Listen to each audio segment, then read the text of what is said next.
साथियों नमस्कार। मेरे नए वीडियो में आप सबका स्वागत है।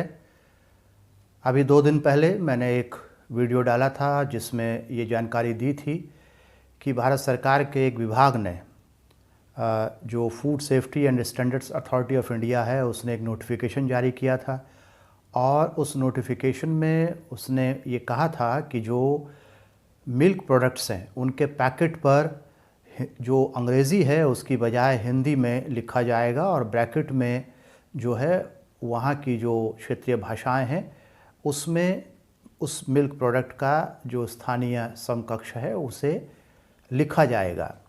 तो इस संदर्भ में मुझे एक कहावत याद आ रही है हिंदी की, जिसे कहते हैं उल्टे पाँव लौटना। यानी कि जिस जगह पर हम पहुँचते हैं उस जगह पर पहुँचते ही वापस अपनी पहले वाली जगह की तरफ लौट जाना। मैं इसलिए ऐसा कह रहा हूँ कि जो food safety and standards authority of India ने यानी भारतीय खाद्य सुरक्षा एवं मानक प्राधिकरण ने एक नोटिफिकेशन जारी कर कहा था कि जो डेयरी प्रोडक्ट्स हैं यानी दूध से बनने वाली वस्तुओं के पैकेट पर उस वस्तु का नाम अंग्रेज़ी के बजाय जो है वो हिंदी में लिखा जाए। साथ ही यह भी कहा था कि प्रोडक्ट्स का नाम लिखे जाने की भाषा तो हिंदी होगी लेकिन उसकी लिपि जो है वो देवनागरी ना होकर के रोमन होगी। यानी नोटिफिकेशन में लिखा हुआ है कि जो दही है उसे कैसे लिखा जाना है।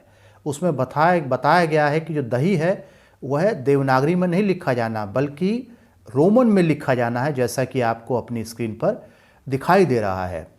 हम जानते हैं कि जो food safety and standards authority of India है वह जो स्वास्थ्य एवं परिवार कल्याण मंत्रालय के अंतर्गत आता है।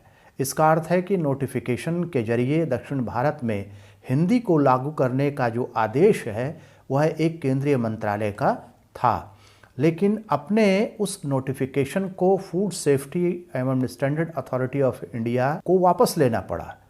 वापस क्यों लेना पड़ा?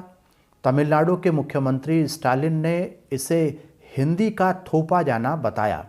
इससे पहले भी जो पिछला साल गया है, इससे पहले भी पिछले साल जनवरी में स्टालिन ने कहा था कि तमिलनाडु पर हिंदी थोपे जाने को बर्दाश्त नहीं किया जाएगा। उस समय उन्होंने तमिल भाषा की तुलना शरीर में बहते खून के साथ की थी। अब अथॉरिटी ने अपना नोटिफिकेशन वापस ले लिया है और एक नया नोटिफिकेशन जारी किया है।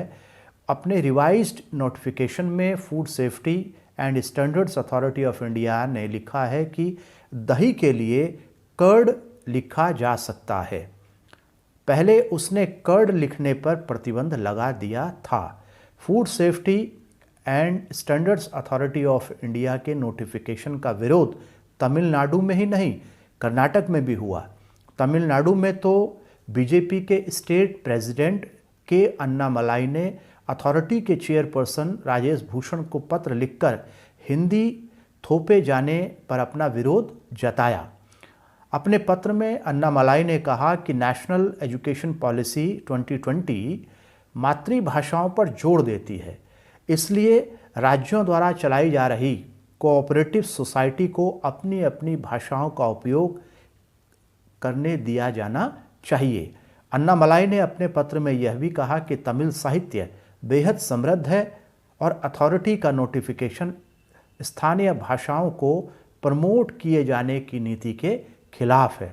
तमिलनाडु बीजेपी भी नहीं चाहती कि वहाँ हिंदी को थोपा जाए। हम जानते हैं कि किसी भी जगह किसी भाषा के विस्तार के लिए भाषा में आर्थिक अवसरों का होना बहुत महत्वपूर्ण कारक है। जानकारों का कहना है कि उत्तर भारत से बड़ी संख्या में लोग रोजगार की तलाश में दक्षिण भारत के राज्यों की तरफ जा रहे हैं।